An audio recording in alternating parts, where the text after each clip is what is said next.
My father body shamed me and made me cry in front of our entire family, so I gave him a brutal reality check and told him I never wanted to see him again, plus all 3 updates. My father has always joked about my body. Despite the fact I am 110 pounds at 5'3" and he is 240 pounds at 5'5", he thinks it's funny to put me down about my weight. When I first introduced my boyfriend to him, he said aloud he's surprised anyone would date me. The worst part is he knows how much it has affected me in the past. When I was a senior in high school, I confided in my school's counselor about it, but she laughed in my face. She said I was delusional, and if I have self-image issues, I need to be put in a ward. This brings us to yesterday. I visited my parents' house for an extended family gathering, and very quickly my father began making fun of me. Look at how her thighs jiggle. Look at her stomach folds when she's sitting. I was on the verge of tears already, but he made one more remark that completely sent me over. How do you even have a boyfriend? Is he into whales or something? I mean, can he even find the hole? At that moment, I lost it. I stood up and through tears started screaming. Fuck you. You weigh more than twice what I do. Your gut rests on your thighs and you're insulting me? What kind of a dad are you? I hate you. He looked around stunned with his mouth agape, then finally responded with, excuse me, I am your father. You will respect me. If not for me, you wouldn't be alive right now. I was crying by this point and asked him what he gets out of humiliating his own daughter in front of people. Instead of taking any form of accountability, he just brushed me off. He told me he was only joking and I need to stop being so serious, that I can't help my body turned out the way it did. He then once again told me to stop being dramatic and accept that it's a joke. I ended up leaving the house right away. I drove home with tears streaming down my face. By the time I got back to the apartment, my boyfriend could tell right away that something was wrong. He asked me what happened, and I just broke down. I told him everything. How my father had humiliated me in front of the whole family, how he kept making fun of my weight, and how he said that disgusting thing about him being into whales. My boyfriend's face turned red with anger as I kept talking, and I could see his fists clenching. I've never seen him so furious. He hugged me tightly and told me over and over again that I didn't deserve any of that my dad was completely out of line, and that I was perfect just the way I was. It felt good to be held, but the pain of what happened still stung. He pulled back and looked me in the eyes. I can't believe he'd say that to you. How could he be so cruel? You're beautiful, and you deserve so much better than this. I could tell he was barely keeping it together. I want to talk to him. He can't keep treating you like this. I shook my head, wiping away my tears. No, please don't. It'll only make things worse. He won't listen to you, and I don't want to create more drama. I just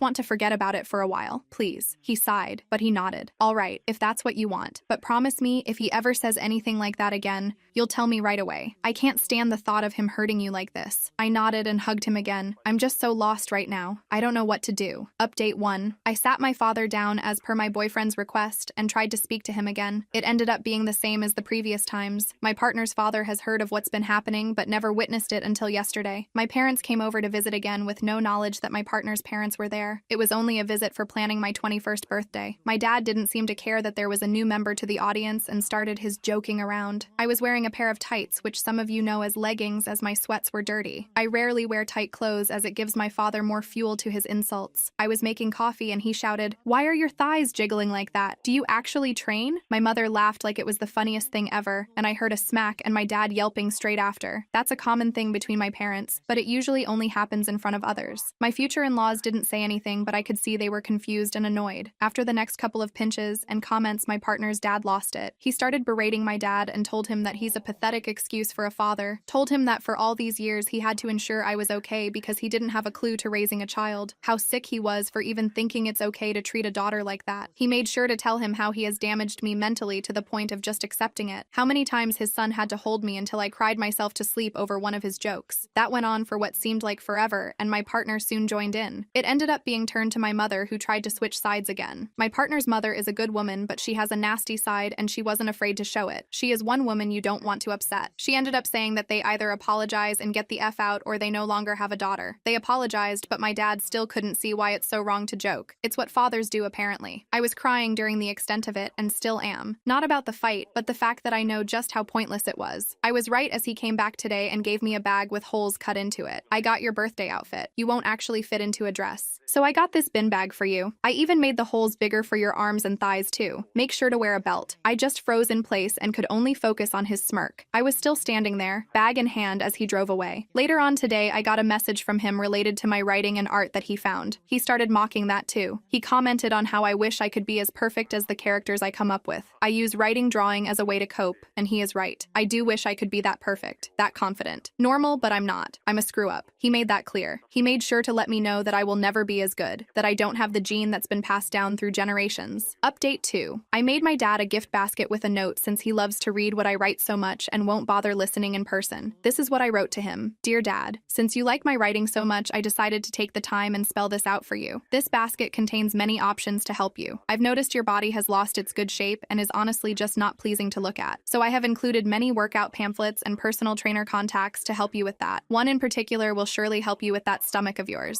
I can only imagine your frustration having a daughter that is fitter than her father. Since you clearly love taking your frustrations out on me, I highly recommend reading through the therapist contacts I have included in this basket. I will advise you to let mom seek out these therapists too, as her backbone is non-existent and she lets awful men walk all over her. Fun fact, 110 pounds for a woman that is 5'3" is healthy, if not bordering on being underweight. However, 240 pounds for a man in his 50s and is just scraping 5'5" is concerningly overweight. I would suggest taking care of that. I would hate for someone to start mocking you about it. It is very unpleasant. Now, all pleasantries aside, this will be the last time you hear from me. This will be the last time I call you mom and dad. Since I have all of my documents, I no longer need to converse with you. Your names have been taken off the guest list for my 21st that you so graciously refused to help pay for. If you do show up, I will have police escort you off the premises. If you show up at my new house or merely follow me to the store, it will result in the police being called. If you continue this behavior, I will file a restraining order against both of you. If you would like a reason for this, you will have to find it yourself. It is quite obvious, but since you are so focused on damaging me into submission, I fear you will never understand. That is not my problem. Yes, you did bring me into this world, but you are not my parents. I have a family, and you will never be a part of it. Please do take my advice and seek help. This is not a joke, Dad. Yours truly. I know that the note was rushed and short, but it was all I was capable of writing. My aunt's phone has been blowing up, but she has ignored and blocked their numbers. She has even made sure to let the rest of our family know what has happened and why. As far as I know, they have been getting berated and disowned. I can't help but feel a little bit of pride. Update 3. After sending the letter, I felt a mix of relief and anxiety. Part of me was proud for finally standing up to them, but another part was scared of what they might do next. A few days went by with silence from their end, and I thought maybe they'd finally gotten the message. Well, the day of my 21st birthday party came around, and I was trying to focus on having a good time. I was surrounded by my friends, my boyfriend and his family, who have been nothing but supportive. We rented a small hall, and everyone was laughing, eating, and dancing. I was starting to feel like maybe I could have a good time without interruptions, but just as we were getting ready to cut the cake, I noticed my boyfriend's mom whispering something to him and nodding toward the entrance. I followed her gaze and my stomach dropped. There they were, my parents, standing right at the doorway like they had every right to be there. My dad had this look on his face like he was trying to appear calm and friendly, but I could see right through it. My mom was holding onto his arm, looking nervous and unsure. I felt my hands start to shake, and I quickly looked away, hoping they wouldn't come in and ruin everything. Before I could react, my boyfriend walked over to them with a stern expression. I couldn't hear what he was saying, but he was shaking his head and pointing toward the exit. My dad started to argue back, his voice raising. I saw a few of my friends exchange worried looks, and my aunt, who had been sitting with her husband, got up and made her way over to them. The next few moments felt like a blur. My dad started yelling about how they were my parents and had every right to be there. My boyfriend's dad quickly stepped in, trying to defuse the situation, but my dad just kept getting louder, insisting that they had come to apologize and that I was being ungrateful. By this point, everyone at the party was watching, and I felt like I was going to be sick. I saw my boyfriend's mom pull out her phone, and within minutes, 2 security guards walked into the hall. They must have been nearby because they arrived so fast. One of them approached my dad, trying to calm him down and explain that he was causing a disturbance and had to leave. My dad, of course, wouldn't have any of it and started ranting about how they had no right to remove him from his own daughter's birthday party. The security remained calm and repeated that if he didn't leave voluntarily, they would have to escort him out. My mom, who had been quiet the whole time, suddenly started crying, begging them to let them stay, saying they just wanted to talk to me and make things right. But it was too late for that. The damage had been done. The security gave them one last warning, and when my dad still refused to leave, they took him by the arm and led him out of the hall. I could feel everyone's eyes on me, and I just wanted to disappear. I could see the pity in some of their faces, and that made it even worse. My boyfriend came back over to me, wrapping his arms around me and whispering that it was going to be okay, that I didn't have to worry about them anymore. But the night was already ruined. I tried to smile and enjoy the rest of the party, but it was hard to shake the feeling of embarrassment and anger. The next day, I was home alone when I heard a knock at the door. I peeked through the peephole and saw my parents standing outside. I really didn't want to deal with them, but I knew they weren't going to go away. I opened the door just a crack, enough to let them know I was there, but not enough for them to come inside. "What do you want?" I asked. "We just want to talk," my dad said. "We're sorry," my mom added, looking at the ground. "We didn't mean to cause a scene. We just wanted to apologize and see you." I shook my head. "It's too late for that. You can't just show up whenever you want and expect everything everything to be okay. Please, honey, my dad said, his tone that of a scolding parent. We're your family. You can't just shut us out like this. I felt a surge of anger rise up in me. I can and I will. You made your choices, and now you have to live with the consequences. I'm done letting you hurt me. My boyfriend, who had been in the other room, must have heard the commotion because he came out and stood beside me. She's told you to leave. You need to go now. My dad looked like he was about to argue, but my mom tugged on his arm, pleading with her eyes. They both turned and walked away, my dad muttering something under his breath as they left.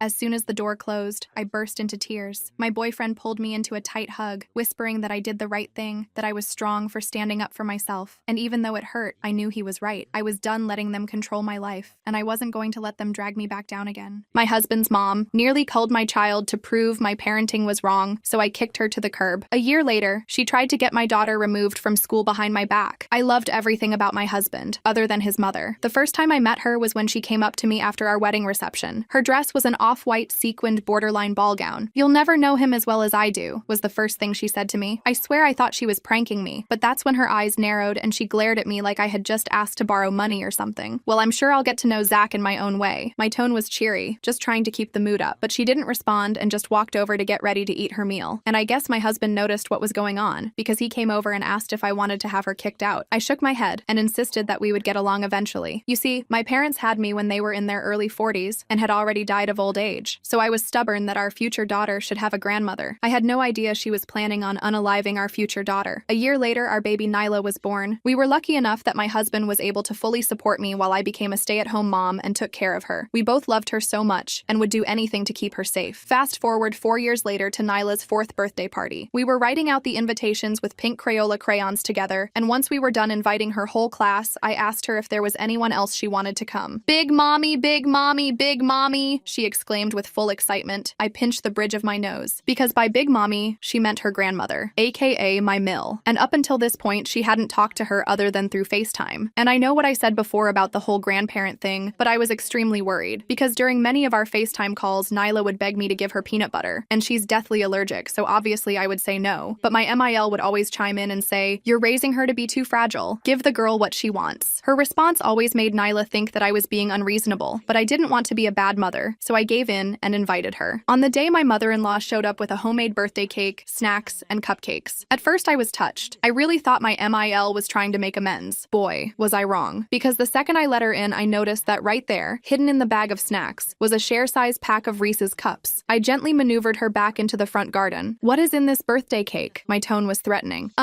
Just like, vanilla." I grabbed it from her and smelled it. Yep, it was peanut butter. "You can either leave all your BS in the car and come inside without it, or drive home." She tried to push past me, thinking I wasn't serious, but I shoved her away. Eventually, she retreated to her car and returned empty-handed. I would have told my husband about it, but the last thing I wanted was for the day to become about my mother-in-law instead of Nyla, so I settled for keeping a close eye on her while making sure she enjoyed the party. The rest of the party was pretty smooth sailing. Pink wrapping paper covered the floor, kids bought music playing, party hats, you know the drill. It wasn't until the end that my mother-in-law burned my entire life to the ground, because that's when Nyla started crying. TBH, at first I thought she just wanted attention, so I let all her friends hug her and ask if she was okay. But after just 30 seconds, she was coughing hard, like really hard. The skin turned red, and she was scratching at her throat. "Sarah," my name. "What did you do?" My mother-in-law screamed like a banshee. I completely ignored her and just focused on dialing 911 with tears in my eyes. Luckily, the paramedics were able to give her a full recovery, because the cause was simple. Someone had given Nyla peanuts. The entire class of moms stared at me while the paramedics interrogated me about whether or not I was neglectful. In the end, they concluded I was a good mom, and they left us alone. But it was still enough to plant the seed that I was unfit to parent. That night, my husband and I were removed from the parent group chat on WhatsApp. My phone was bombarded with texts from parents informing me that they didn't want their child anywhere near my home. It was so overwhelming that I spent the entire night crying into my husband's arms. I really felt like I had let Nyla down. My husband blocked his mom on everything and promised we would never see her again. This calmed me down, but not for long, because the next morning we woke up to a knock at the door. It was CPS. The social worker had tattoos covering her arms, and her face was filled to the brim with Botox. She didn't even say anything, just shoved past me and started opening all of my cupboards. "OMG, what the actual F is this?" she screamed when she spotted a jar of peanut butter. It was at the very top, somewhere Nyla wouldn't be able to reach. "Sarah was right. Your child is better off with her." I buried my face in my hands. "It's my husband's. It's kept where Nyla can't reach it, and I never touch it without washing my hands thoroughly afterward," I explained, trying to keep my voice steady. She raised an eyebrow and wrote something writing down. And yet your daughter had an allergic reaction yesterday? Yes, at her birthday party. We believe someone gave her something with peanuts in it. Someone? Or you? She asked, her pen hovering over the paper. I felt my blood pressure rising. I would never give my daughter something that could cull her. She spent another 20 minutes looking through our medicine cabinet, checking expiration dates on everything, and even opening our washing machine to inspect it. She kept making these judgmental little noises under her breath, clicking her tongue and sighing dramatically. Is this how you normally keep your home? She asked, pointing to a single toy on the living room floor, a small stuffed unicorn that Nyla loved to carry everywhere. Yes, we let our daughter play with her toys, I replied, trying to keep my voice steady, though I could feel my nails digging into my palms. She wrote something down with a dramatic sigh. Finally, she handed me a card with her contact information, the edges slightly bent. I'll be filing my report. We'll be in touch about next steps. In the meantime, I suggest you think hard about whether this environment is really suitable for a child with special medical needs. After she left, I called Zach at work. He came home immediately, his tie loosened and his face pale with worry, and we sat down to figure out what was happening. We realized his mother must have called CPS using her own name to make it seem like a concerned third party was reporting us. She's trying to take Nyla from us, I said, my voice breaking. Over my dead body, Zach replied, pulling out his phone to call a lawyer, his knuckles white as he gripped the device. That night, we couldn't sleep. We kept checking on Nyla, making sure she was breathing okay after the allergic reaction. I kept replaying the birthday party in my head, trying to figure out when someone could have given her peanuts. The only person with access to peanut products was my mother-in-law. The next day, I got a text from one of the moms who had been at the party. Just wanted to let you know, I saw your MIL giving Nyla something from her purse when you were cutting the cake. Thought you should know. My hands started shaking so bad I dropped my phone. She had actually done it. She had deliberately given Nyla something with peanuts in it, knowing it could cull her. What kind of monster does that to their own granddaughter? I showed Zach the text, and he went completely white. She could have culled her, he whispered. My own mother could have culled our daughter. We spent the rest of the day documenting everything. The texts from the other mom, the CPS visit, the history of my mother-in-law's comments about Nyla's allergy. We took photos of how we stored the peanut butter safely, and I even recorded a video explaining our allergy protocols. Zach called our lawyer again, who advised us to gather as much evidence as possible, but I had this sinking feeling in my stomach. This wasn't over. This was just the beginning of whatever twisted plan my mother-in-law had cooked up, and somehow, she had managed to turn everyone against us in the process. As I looked at Nyla sleeping peacefully that night, her small chest rising and falling, I made a silent promise that I would protect her at all costs, even if it meant fighting the whole world. I woke up the next morning with my eyes swollen from crying. Zach had already gotten up and was making breakfast for Nyla. I could hear her giggling in the kitchen as he pretended to be a robot flipping pancakes. For a moment, everything felt normal. Then I remembered the CPS visit and my stomach dropped. We need a plan, I said to Zach once Nyla was distracted with her favorite cartoon. Your mom is trying to take our daughter. Zach nodded, his jaw tight. I called the lawyer again this morning. He says we need to document everything and file a formal complaint about that CPS worker. Her investigation was completely unprofessional. I agreed and spent the morning writing down everything I could remember about the visit, the way she pushed past me without introducing herself properly, how she ignored all the safety measures we had in place, the snide comments about my housekeeping. When I finished, I had 3 pages of notes. That afternoon, Zach filed a complaint about the CPS worker's behavior. The person on the phone sounded bored and told us they'd look into it. I didn't have much hope anything would come of it. We need to be proactive, I told Zach that night after we put Nyla to bed. I don't trust that CPS worker, and I definitely don't trust your mom. The next day, I ordered security cameras for inside our house. Nothing creepy, just one for the living room, kitchen, and Nyla's playroom. I wanted documentation of how we actually parented, not whatever twisted version Linda was telling people. I also started keeping a detailed log of everything we did with Nyla, what she ate, activities we did, who she talked to. It felt paranoid, but I needed to have proof we were good parents if things escalated. 3 days after the CPS visit, I took Nyla to preschool. The teacher, Miss Amber, who usually greeted us with a warm smile, barely looked at me. When I tried to chat with another mom I was friendly with, she suddenly remembered she had to make a phone call. Mommy, why is everyone being weird? Nyla asked, her big brown eyes looking up at me. I knelt down and straightened her little backpack. Sometimes grown-ups just have a lot on their minds, sweetie. When I picked her up that afternoon, Miss Amber handed me a note. This was in Nyla's cubby. I didn't see who left it. The note was typed on plain white paper. Real moms protect their kids.